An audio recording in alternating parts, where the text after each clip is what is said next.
આચારસંહિતાના અમલ બાદ પણ તંત્ર નિંદ્રામાં સુરતમાં લાગ્યા છે। રાજકીય પાર્ટીના હોર્ડિંગ, રાજકીય યોજનાના પણ બેનર નથી ઉતારવામાં આવ્યા। લોકસભા ચૂંટણીની જાહેરાતથી જ આચારસંહિતા ગઈકાલથી જ લાગુ થઈ ચૂકી છે, પણ અનેકો જગ્યાએ કેટલીક યોજના અને રાજકીય નેતાના ફોટા સહિત કેટલાક બેનર્સ સુરત ખાતે જોવા મળ્યા, તેને દૂર હજી પણ કરવામાં નથી આવ્યા।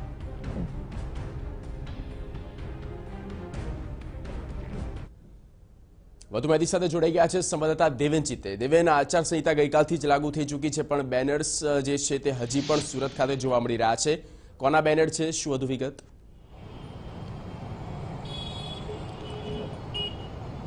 જી જગદીશ, જે રીતે ગઈકાલે લોકસભાની ચૂંટણીની જાહેરાત થતાની સાથે જ ગઈકાલ સાંજથી જ આચારસંહિતા જે છે તે અમલમાં આવી ગઈ છે, પરંતુ જે રીતે સુરતના કેટલાક વિસ્તારોની અંદર હજી પણ રાજકીય પાર્ટીઓની જે વિવિધ યોજનાઓ છે તે યોજનાઓના મોટા મોટા હોર્ડિંગ્સ જે છે તે જોવા મળી રહ્યા છે। શહેરના અલગ અલગ વિસ્તારોની અંદર જે કેટલાક સમયથી હોર્ડિંગ્સ લગાડવામાં આવ્યા હતા તે હજી પણ યથાવત જોવા મળી રહ્યા છે। સુરત શહેરના અલગ અલગ ઝોનની અંદર કલેક્ટરના આદેશથી જે બેનરો છે તેને દૂર કરવા માટેની એક આચારસંહિતાની જે ટીમ છે તે તૈયાર કરવામાં આવી છે અને અલગ અલગ વિસ્તારોમાંથી તે પોસ્ટર હટાવવામાં પણ આવી રહ્યા છે, પરંતુ મહત્વની બાબત એ છે કે હજી પણ એવા કેટલાક વિસ્તારો છે, મજૂરા ગેટ વિસ્તાર, Udhna Magdalla road, ring road વિસ્તાર, આ વિસ્તારોની અંદર જે રાજ્ય સરકારની અને કેન્દ્ર સરકારની અલગ અલગ જે યોજનાઓ છે તે યોજનાઓના બેનર્સ જે છે તે લગાડવામાં આવ્યા હતા તે હજી પણ દૂર કરવામાં નથી આવ્યા। એટલે એક પ્રકારે કહીએ આપણે કે આચારસંહિતાનું જે ઉલ્લંઘન છે તે પણ થતું દેખાઈ રહ્યું છે, પરંતુ અમારું અધિકારીઓ સાથે જે વાતચીત થઈ છે તે પ્રમાણે તેમના કહેવા